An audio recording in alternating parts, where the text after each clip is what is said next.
Olá pessoal, eu sou Carlos César Barbosa e este é o canal Resenha Plural, disponível para todos vocês no YouTube e no Instagram. Hoje, nessa primeira edição, nós vamos tratar de um tema importantíssimo para toda a sociedade, um tema que está na pauta em todas as mídias, que é a reforma tributária, não é? Por que de uma reforma tributária? Qual a necessidade de uma reforma tributária? Eu começo dizendo para vocês o seguinte, que se fala de uma reforma tributária no Brasil há mais de 30 anos. Diversos projetos foram apresentados e não se chegou a nenhuma conclusão. Agora parece que é para valer. Tem um projeto que é de autoria do deputado Baleia Rossi, e que deve entrar em votação nos próximos dias para estabelecer, de fato, essa reforma tributária no país. Por que da reforma tributária? Porque ela pode facilitar a vida do cidadão e pode facilitar também a vida dos empresários. Então, a ideia é uma redução de impostos ou a junção de alguns impostos, exatamente para que o empresário possa ter a sua vida facilitada e o cidadão também. Qual é a ideia, então? É reduzir o número de tributos. Transformar 3 tributos federais, PIS, COFINS e IPI, num único tributo, o CBS, a Contribuição de Bens e Serviços, e fazer com que 2 tributos, um estadual e um municipal, o ICMS e o ISS, se transformem num único tributo, no IBS, no Imposto sobre Bens e Serviços. Então, com isso, nós teríamos a transformação de 5 tributos em apenas 2.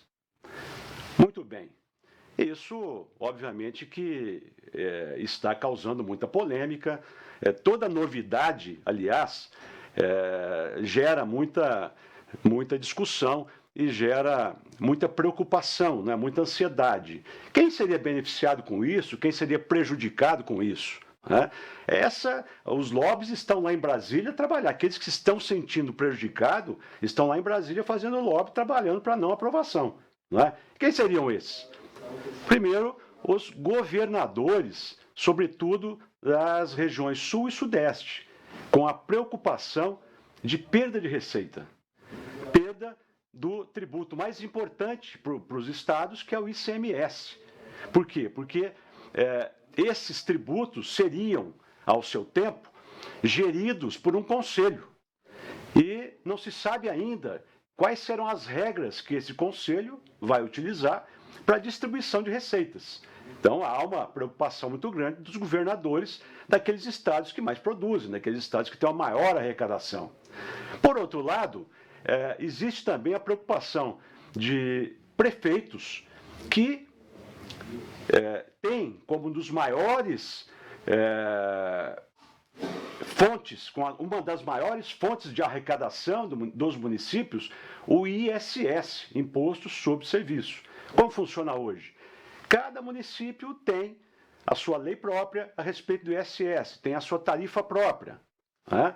A partir do momento em que o ISS se fundir ao ICMS, haverá uma tarifa única, de modo que alguns municípios poderão ser prejudicados pela falta de demanda. Por quê? Hoje, muitos municípios, inclusive municípios pequenos, acabam gerando uma tarifa, uma alíquota menor para atrair serviço. Isso acontece em muitos lugares.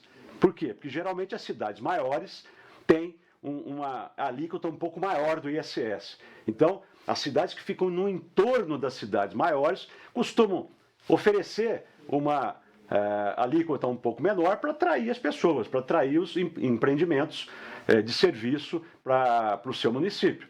Então, essa é uma preocupação dos municípios, porque fica a dúvida, como é que vai ficar daqui por diante? E também preocupação do consumidor, porque se hoje ele paga, digamos, 2% sobre aquilo que se tem de serviço, quanto ele vai ter que pagar daqui para frente? Não é? E também do prestador de serviço, que hoje se consegue prestar um bom serviço pagando uma tarifa em torno de uma alíquota de 2%, 3%, ele não sabe se essa alíquota vai subir para 3%, 4%, 5%. Né? Então existe uma preocupação generalizada. Por quê? Porque as pessoas não sabem exatamente quais serão as alíquotas, como é que vai ser feita a distribuição do bolo, da receita, não é? E isso tem gerado essa preocupação a que me refiro. E é importante dizer o seguinte, primeiro, que a reforma tributária não vai acontecer de uma hora para outra.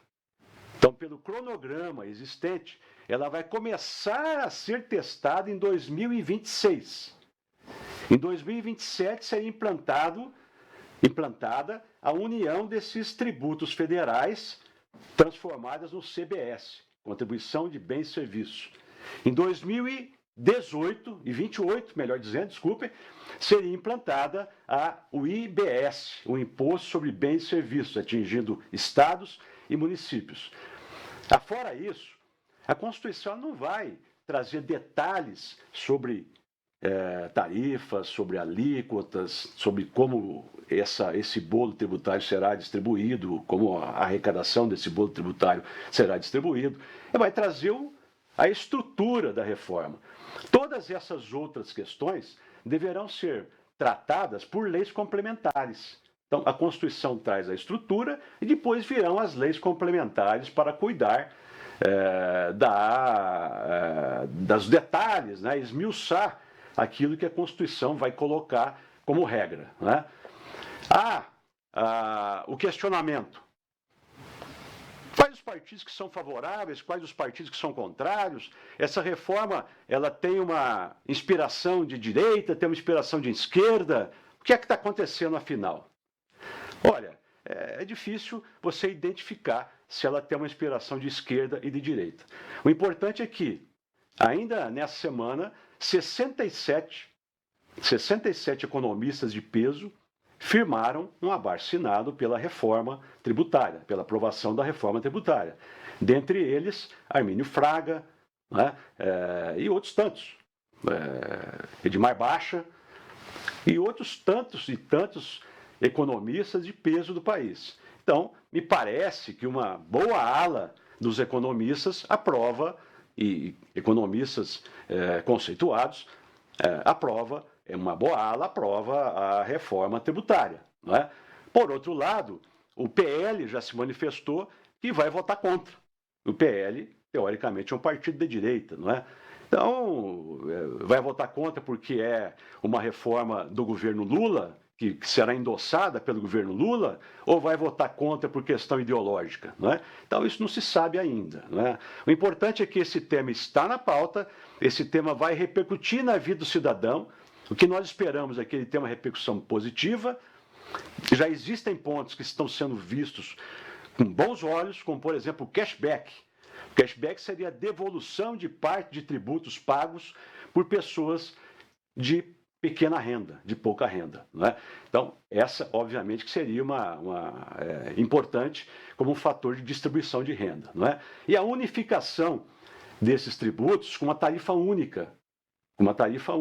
Ou seja, você não tem mais a possibilidade de atrair, por exemplo, indústrias para o seu estado, oferecendo benefícios fiscais. Não é? Os benefícios fiscais vão acabar. Será criado um fundo, não é? E os estados poderão utilizar esse fundo para compensar esses benefícios fiscais que até então eram dados. Não é? Ainda são, porque ainda continua. Não é? Então a expectativa é muito grande. Essas são as linhas gerais da reforma tributária e nós vamos acompanhar aí os próximos capítulos. Né? Será aprovado o projeto ou não? É um projeto de emenda constitucional, o que nós chamamos de PEC. Para que ela seja aprovada, ela tem que ser aprovada em 2 turnos, com 3/5 de votos favoráveis de membros da Câmara dos Deputados e 3/5 de votos favoráveis de membros do Senado. Se não alcançar esses 3/5, ela não será aprovada. Ela será votada primeiro na Câmara dos Deputados e depois seguirá para o Senado. E ainda é importante dizer o seguinte: o Senado poderá alterar o projeto, não é? Poderá adicionar outras questões, outras disposições, outros dispositivos no projeto, e se ele o fizer, aí o projeto volta para a Câmara novamente, para a Câmara analisar as reformas, as mudanças que foram propostas pelo Senado. Em linhas gerais, esse é o panorama da reforma tributária que nós vamos acompanhar aí, vamos acompanhar os próximos capítulos. Espero que vocês tenham gostado dessa nossa primeira edição. Eu agradeço a atenção de todos e se você gostou, recomende para os amigos, recomende para os colegas de trabalho, recomende para a família e não deixe de assinar o nosso canal, Resenha Plural, no YouTube e com conexão também com o Instagram. Muito obrigado pela sua atenção.